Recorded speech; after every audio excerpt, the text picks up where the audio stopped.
Okay, so this one probably end up going to be, I'm going to guess, might be past the 15-minute mark.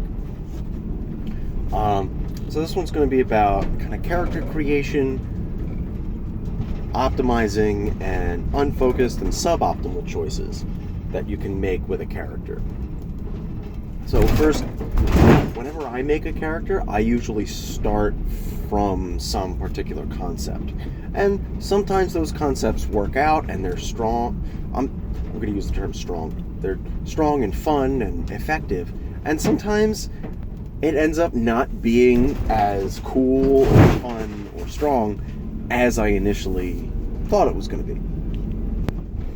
And then sometimes the opposite, like a character that I don't really, it's like, okay, this guy will be okay. And then they're freaking great, and I love them. Those are the types of things you run into. But usually when I make a character, I start with some kind of concept. I start from somewhere, and that's, I know that sounds like kind of nothing advice or a nothing statement, but I'll get to it. So for my first character, Henich, all I really had as a concept was, all right, I want to play a lizard folk. I looked at the party composition we already had, like, okay, we already have a barbarian. I'll play a ranger, because I kind of lean towards like that kind of, like a ranger type character anyway. If I'm ever going to play if I'm going to play a class over again, it'll probably be like ranger, warlock again, stuff like that. I would play rangers frequently, if I had the chance. But so like, all right, lizard folk, ranger, all right. He uses 2 axes because I like axes and I like 2-weapon fighting. And that was the start of that concept.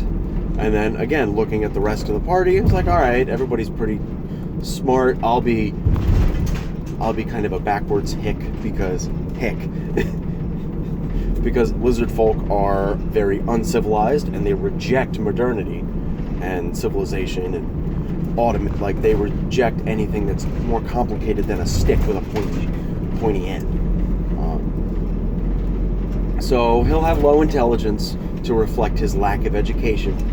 But then it was like, okay, there's no lizard folk on this continent that we're playing on. How do I rectify that? I could either have changed my character, or instead, I worked with the DM, okay, there's this whole other continent that has a bunch of the more exotic races compared to like humans, elves, and dwarves. Like this other continent has Dragonborn and Tabaxi and lizard folk and dragons and all sorts of nonsense. So my character's from that area.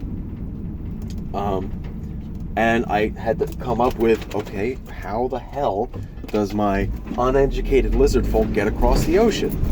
And there was a bunch of different concepts, like a simple one, okay, he's embarking from his tribe to learn more about other civilized societies because he's more forward thinking than his brethren, so he's doing that. That would have been a fine reason, or that would have been a fine backstory, and make for a nice simple character. But I ended up going with transcontinental portals and lizard folk Hamlet. The whole tribe was killed by the new chief of the tribe, and they worship a demon and all sorts of fucking nonsense. So it worked out, but I ended up finding a concept, or I ended up taking a simple concept and just applying things. And then my other characters, like Raskrus, my silver dragonborn fighter. He's just a silver dragonborn fighter, and I came up with a whole like military background,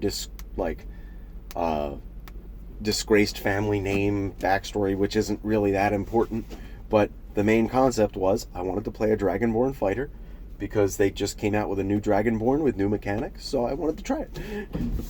Then my dwarf rogue Baldrin, I wanted to play a dwarf with a gun. He's actually using a heavy crossbow, but that was the basic concept. I want to play a dwarf with a gun.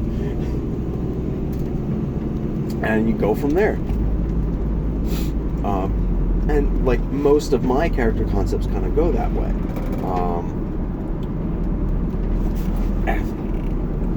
So I think a lot of different people have different ways to approach it. And I'm going to use some examples now to talk about like unoptimized and optimized characters and how kind of unfocused choice will mess with the characters you end up making. And first off, one of the main strengths of 5e is that it's really difficult to make a completely shitty character. Like, usually your character will function well enough with basic rules, and you pick, you know, like say if you make a warlock and you just make charisma like your highest stat, you'll work out. It'll be all right. Like, there's not a lot of traps like in some other games or older editions of D&D. But you can make a lot of suboptimal choices. So your character will still work, but because of these like suboptimal choices, either your character won't work as well as you would hope, or your character's focus will be split up too much, and you might have a lot of different options.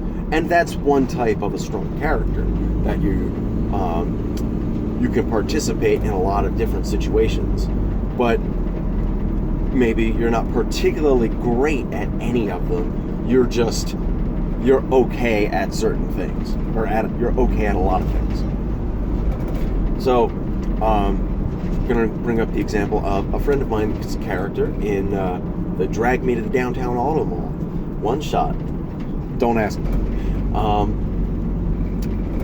Their warlock, Mordia, is a fiend-packed warlock that doesn't seem to have much of a gameplay focus. They've taken kind of specific invocations, like they took the False Life invocation, where they can just cast that at will, which is a good one. It's fine. Well, it's okay. It's fine. It's not good, but it's fine. They took the One with Shadows invocation that lets you turn invisible at will as long as you're standing still in dim light or darkness. But they're also a human, and they did not take the Devil's Sight invocation. So it's hard for them to see in dim light and darkness. So it's like there's a slight disconnect there, and it doesn't function as well as it could. Then they also didn't take the Agonizing Blast invocation, but they did take Eldritch Blast. So they're not doing maximum damage with their Eldritch Blast. They also they seem to be want to do a kind of melee dagger stabby type character, but also they didn't seem to take Pact of the Blade, Pact Boon, and as a result didn't take what do you call it? The Thirsting Blade. Is it Thirsting Blade? Yeah, Thirsting Blade invocation that lets you do extra attack. So they're doing less damage in melee than they otherwise could be. They've got this whole thing, their character likes blood, which is just a character trait. It doesn't really, but they're not calling to it in their what they do in combat or anything like that. It's kind of like it's like one of those character traits that they just state, and it's like, yeah, I like blood. All right. And then they also have a bunch of imp companions, which aren't familiars. They're just imps that are around, and they flavor their Eldritch Blast as just throwing imps, which is really funny. I don't know if the imps explode or you just throw an imp and it collides with them. Fuck. I think I've talked about this in another video too, but that kind of concept with a bunch of companions also doesn't really play into any other parts of the character. Like, the character hasn't taken any spells or summons or invocations that let them do any summoning or things like that. And the only spells I've seen them cast are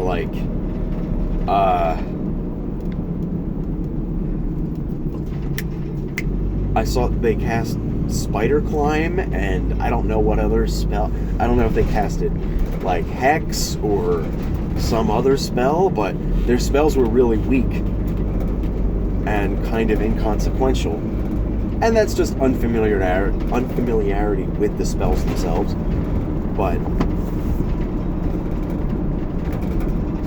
and then also they picked Fiend Pack Warlock, which is the more blasty, fire-focused one, but they're trying to be a melee character, kind of. So it's just kind of like, all these options are okay in a vacuum, but none of them play off of each other.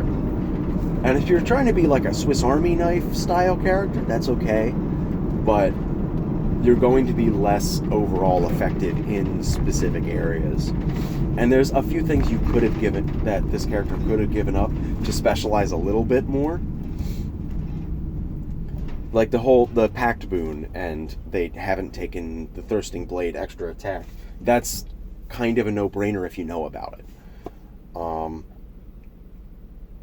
But then another unfocused character is, in that same one-shot, you've got another friend of mine is playing a 2-soul, 1-body character that's like a paladin, blood hunter, multi-class that is there's 2 personalities in the body, and they switch back and forth, which I don't think works in a one-shot very well unless you're super boisterous and you can portray it super well, but that's not necessarily what I'm talking about here. I'm just going to talk about the multi-class there, and the fact that they picked up the Sentinel feat, but they don't have a whole lot else supporting it. Like, they're not like a hyper-offensive character. So, I think they also picked up Alert. Yeah, they picked up the Alert feat as well, which is also pretty unoptimized in this scenario. Because, yeah, you can't be surprised and you get extra initiative, but unless you can use that high initiative on that first round to like burst down a single important target and get rid of it before it really gets a turn, or so it can only take one turn, and then as soon as it takes its turn, somebody else wipes it out. That's like the main value with a feat like that, unless you just want like generically high initiative because it feels cool. But from a mechanical standpoint, it doesn't do a whole lot. Because having high initiative is okay, but it's not really that good. But yeah, the character isn't like offensively optimized to really burst down a single target like that, so the high initiative is it's not wasted, but then also the character isn't like super defensively spec'd to choke off enemies and get the best use out of the Sentinel feat. So, and this player has picked most of these feats for kind of narrative and like just, I want my like extra ability and extra stuff my character can do, instead of focusing it on particular angles and particular options. They're just grabbing extra options, which expands your repertoire, but again, you're unfocused. So while you can do a bunch of things, they're not as strong as if you doubled down on more particular options.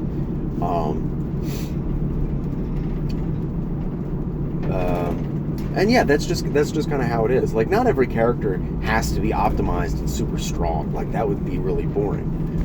Like, even my character in that one shot is, if I were to optimize him, he'd be using hand crossbows, crossbow expert, sharpshooter, all that garbage. But instead, he's just using a single heavy crossbow, relying on the steady aim rogue feature from Tasha's, which is a good feature.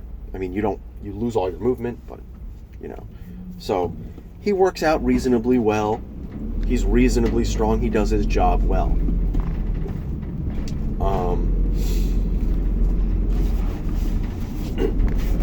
But there was another point I wanted to make. What was it? I mean, yeah, sometimes with certain characters that are going to be unfocused or unoptimized and not quite as strong as they could be, and that's okay. But if you're going to try to make a strong character, there's certain ways to optimize it. But like frequently, like when I'm building a character, like this barbarian that I didn't get a chance to play yet, he's not completely focused on just combat. Like just having a great axe and I could grab Great Weapon Master, but a lot of the other features that he gets, they're focused towards other skill use, and his stats are spread out enough that he's viable in a variety of other situations. Like he's got good charisma, so he can play the social interactions, but his intelligence and wisdom are both low, so that's funny. But he's got the good charisma, so he can play in different situations. He has proficiency in investigation, so he can still play the game. He's not amazing at it, but he can play the game.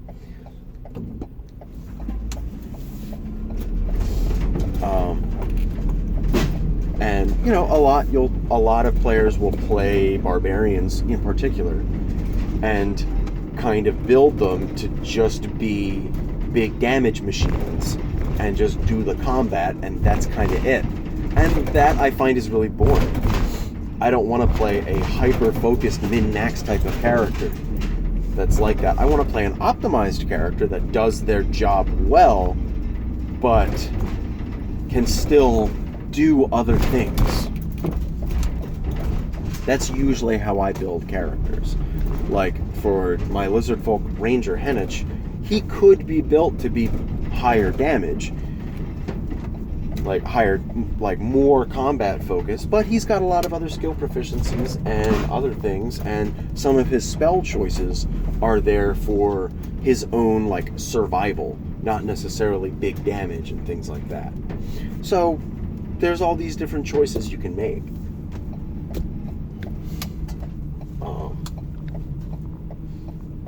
Yeah, just simple like multi-classing in particular can get kind of fucked up there. There's like no parking spots.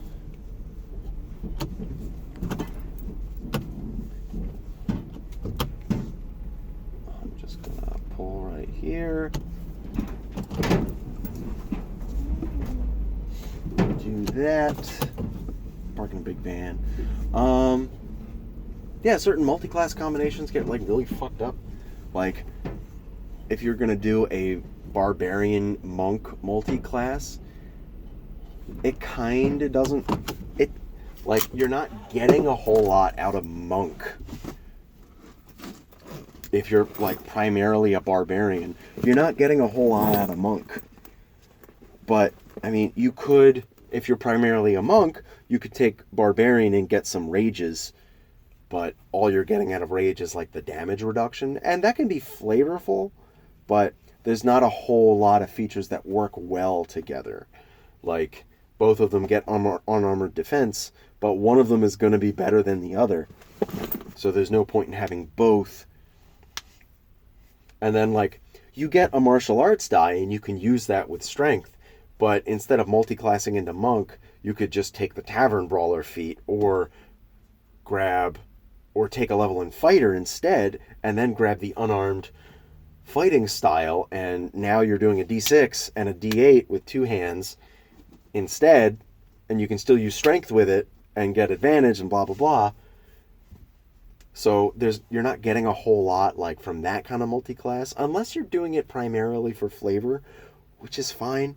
Doing stuff for flavor is always fine, especially if your DM is willing to work with you and is going to balance encounters appropriately.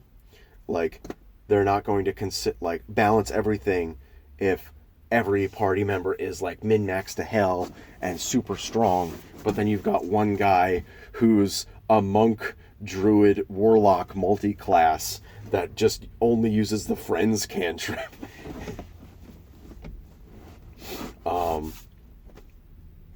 But yeah, there's a lot of different ways to do it, and you don't always have to be optimized. Definitely overly rambly on this video, but yeah, that's kind of